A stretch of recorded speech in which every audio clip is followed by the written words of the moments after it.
Hey everyone, Mr. Nash here again, and today we're going to be taking a look at SkyDrift for the PC. The game was developed by Digital Reality, and as you can probably tell, it involves flying airplanes around, and in this case you're racing them. This all takes place over a number of stages, which are further divided into individual races, and each of these you have to perform reasonably well in order to unlock the latter stages. So usually it's like getting within the top 3 or somewhere between that and the top 2, and then over time you'll eventually be able to do well enough to get the later stages opened up.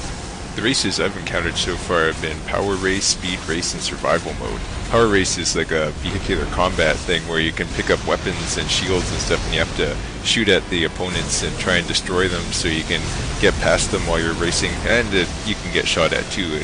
You don't get eliminated in these cases, you just get respawned, and of course you get pushed back in the race as well, so you gotta make up your position. But this one is all about getting weapons and shooting at your enemies and trying to avoid getting shot at yourself while trying to win the race. Sort of like Mario Kart in the air in that regards.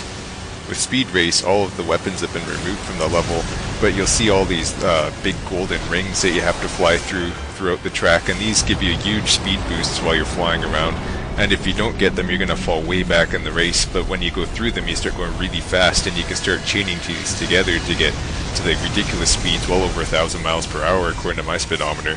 So once you get up these high speeds, you're on the other end of the scale where you can barely control your plane. So I found myself having to balance between them and sometimes skipping a few on purpose just to keep my plane under control. But sometimes it can be even funner just to go and get through as many of these as you can and just start building up this ridiculous speed and hopefully make it through the corners. It's sort of flying by the seat of your pants, but it can be really exciting as well. Survival mode is your typical elimination race, so here you just never want to be in last place, as about every 30 seconds the person that's in the back of the pack will get eliminated from a race. So you just got to survive until your other 7 opponents have been knocked out, and then you win the thing. And then with this race too, it doesn't appear that there's any sort of award for 2nd or 3rd place. You either win it or you don't, and that's about it.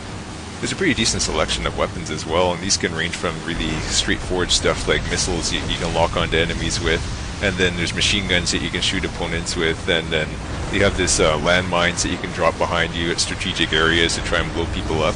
And then there's also another one that's like an EMP pulse that sort of goes out in a spherical shape from your airplane and will impact anyone that's close enough to it.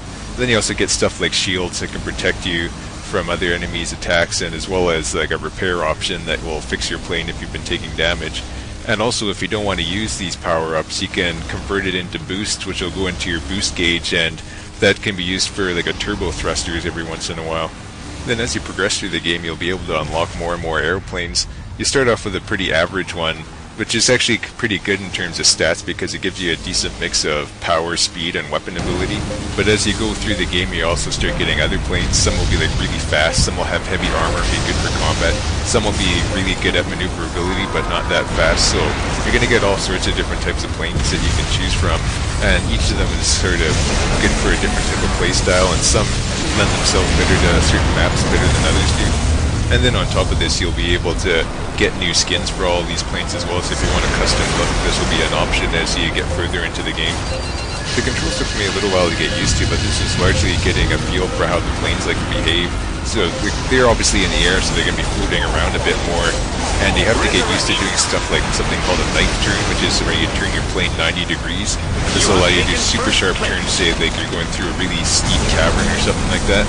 And this takes a little getting used to, and there's even an option to do I guess it's a barrel roll or something like that, and you can spin in a complete circle, use it to dive down and spin around and stuff like that.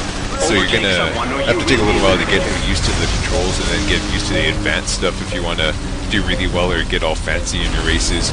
But once you get a handle on it, it's actually really fun just barreling down through like a really steep rocky area and just going at really tight turns and just barely missing the rocks, and just feeling really satisfied when you get past all these other racers and going into a good position. And the AI in the game is actually pretty well done as well, as they give you a decent challenge, and more importantly there doesn't seem to be any sort of rubber banding in it. So if you start pulling way ahead of the pack, don't expect the other racers to magically catch up to you, which can be a bit of a problem in other racing games. And I should also add that I haven't had many opportunities to really pull ahead of these guys in the first place, as they do give you a good challenge, and you're going to be working hard, especially at the higher stages, to actually get some distance on them, or even just to get into the top 3. I do have a couple of complaints about SkyDrift though. The first is that there really isn't a huge number of courses in it. You get maybe, I'd say about a half a dozen at the most, and then they just have a reverse mode after. This really isn't a huge amount, and it can get pretty repetitive pretty quick, having to see the same environments so often. The developers have remedied this to some degree by offering DLC with more courses and the like on it, but then again you're pretty much going to have to pay more for getting some new scenery, and that can be a bit of a contentious issue for some people.